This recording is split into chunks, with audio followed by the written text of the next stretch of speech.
യൂണിവേഴ്സിറ്റിക്കാണെങ്കിൽ എങ്ങനെയെങ്കിലും 5ാം സെമസ്റ്റർ പരീക്ഷകൾ അവസാനിപ്പിക്കണമെന്നാണെങ്കിൽ, എന്നാൽ വിദ്യാർത്ഥികളുടെ ആറ്റിറ്റ്യൂഡ് അങ്ങനെ ആവണമെന്നില്ല. പറഞ്ഞു വന്നത് 5ാം സെമസ്റ്റർ പരീക്ഷ എഴുതുന്ന വിദ്യാർത്ഥികളുടെ ഒരു കോമൺ ആയിട്ടുള്ള കാര്യങ്ങളാണ്. ഇന്നു മുതൽ പരീക്ഷ തുടങ്ങിയെങ്കിലും ചില വിദ്യാർത്ഥികൾക്ക് കുറേ നാളുകൾക്ക് ശേഷം പരീക്ഷ എഴുതുമ്പോൾ ഉണ്ടാകുന്ന പലതരത്തിലുള്ള ബുദ്ധിമുട്ടുകൾ അവർ നല്ല രീതിയിൽ അനുഭവിച്ചിട്ടുണ്ട് എന്നാണ് അറിയാൻ സാധിച്ചത്.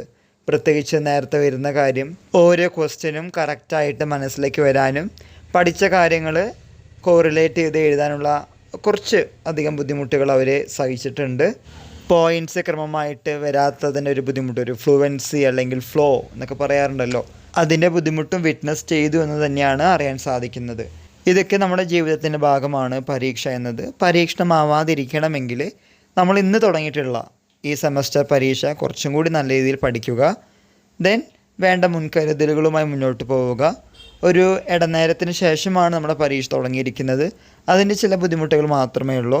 ഇനിയുള്ള ദിവസങ്ങൾ അത് കുറച്ചും കൂടി നല്ല രീതിയിലാവണമെങ്കിൽ നമ്മൾ ചില ടിപ്സ് ആൻഡ് ട്രിക്സ് ഫോളോ ചെയ്യേണ്ടതാണ്.